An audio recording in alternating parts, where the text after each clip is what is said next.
How you doing, guys? So today we are going to revisit one of my absolute favorites. This is going to be the 303 Enfield No1 Mk3. It's an Ishapore model.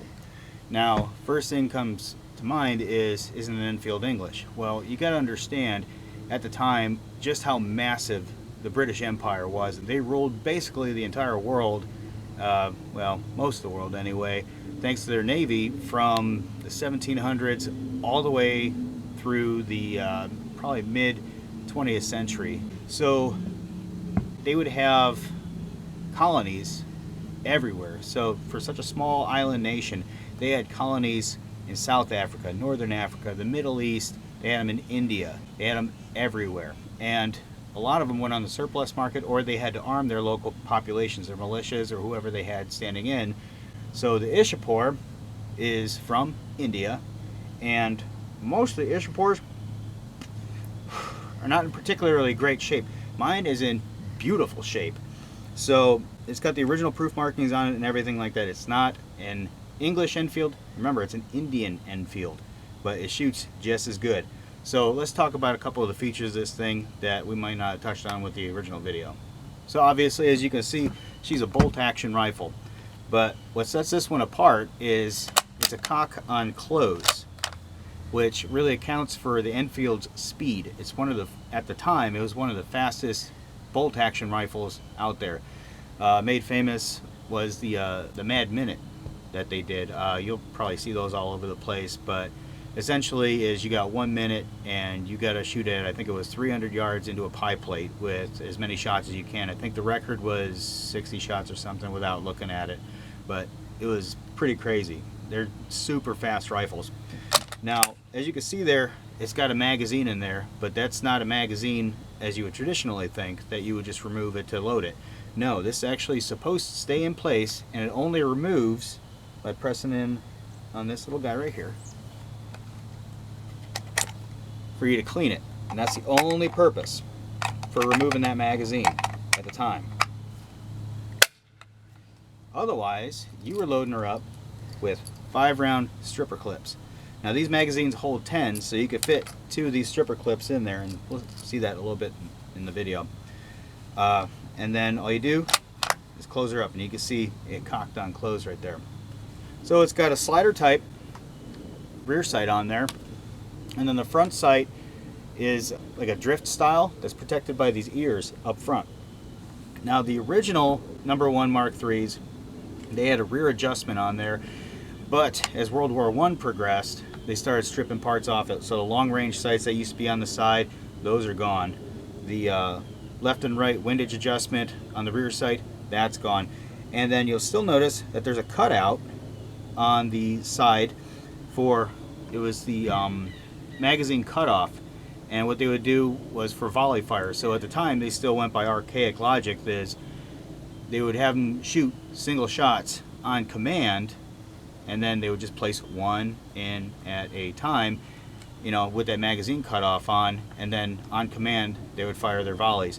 And then when it came into close quarters combat, or if they needed a rapid fire, then they would take the magazine cutoff and flip it open so you could just feed directly from the magazine. But as you can see on this one, they've since removed the magazine cutoff. So as I said earlier, the Enfields are near and dear to me, and that's for a personal reason. The second rifle I ever bought was a sporterized number 4, and it is far from this thing with the original style stock on there. Obviously the number 4 is going to be different, but I have a very fond attachment to Enfield rifles, and then on top of it, their accuracy is, I wouldn't say second to none, but it's pretty darn close. Alright guys, so let's go ahead and put this thing through its paces. I already got a steel swinger down there at 100 yards, and we're going to shoot from the tripod, and we're going to see what kind of groups we can get out of this thing.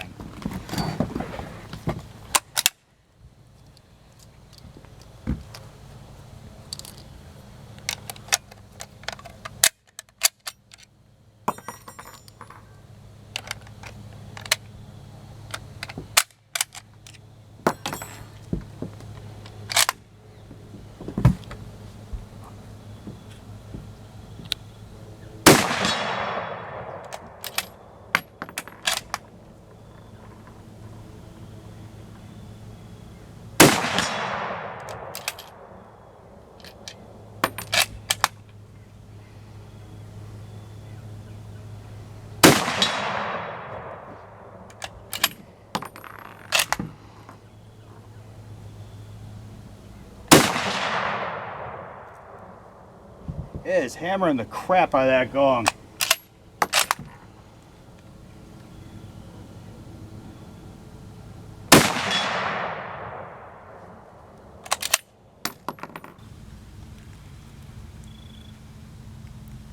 So the mil-spec load is 174 grains, but given the ammo market today, I can only find 180, so they're going to fly a little bit higher. And you can see most of my group is up here where this big mass is, and then we actually knocked the gong loose, so we're getting some low impacts here where I was trying to catch it as I was swinging side to side.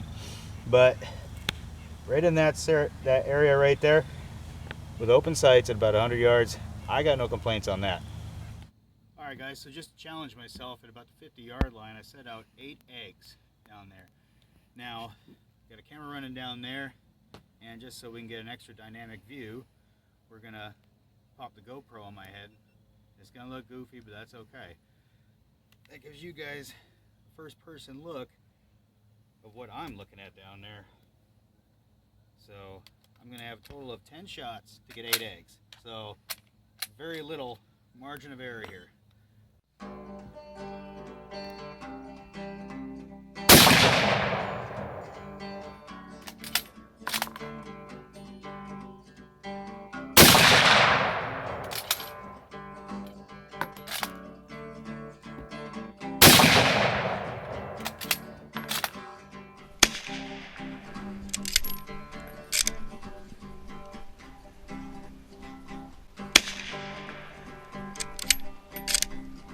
I don't know if I'm actually hitting the eggs or just blowing them all apart.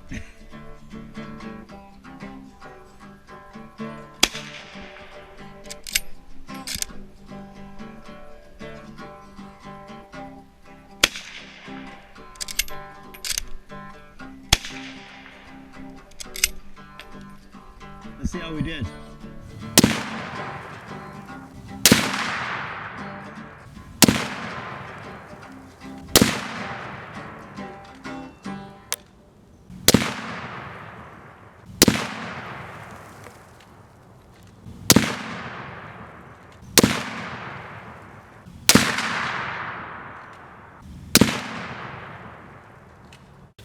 Let's see how we did up here. Alright, well, we got a survivor here. Alright, well, not anymore. It might have been a pre-split. Got another survivor. No, not anymore. Oh no, I got that one. Yeah, there's crap flying all over here, so...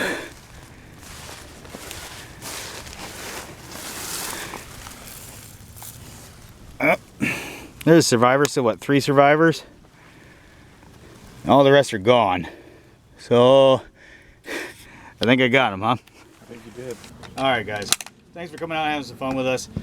We tested our accuracy at 100 yards and did shockingly well. And then with the eggs, that was a lot of fun. I don't actually know if I hit the eggs. I had to look at the video of it, but judge for yourself. Either way, I think there was only 3 bona fide survivors, the rest were toast. For the old Ishii, she did fine. There's a reason that these guns are so famous, because they did just fine against more than just the Nazis. They did a lot of work all across the world, and you can see that they are definitely more than minute a man. I'll tell you that for a fact. Alright guys, that's it for today. We're starting to lose light. Come on, check out the rest of the channel. Shout out in the comments if there's other stuff that you want to see. Like, subscribe, share with your friends, and don't forget to check out our friends over there at Workaday Custom Gun Leather. He does a great job over there. It's worth looking at. Until next time.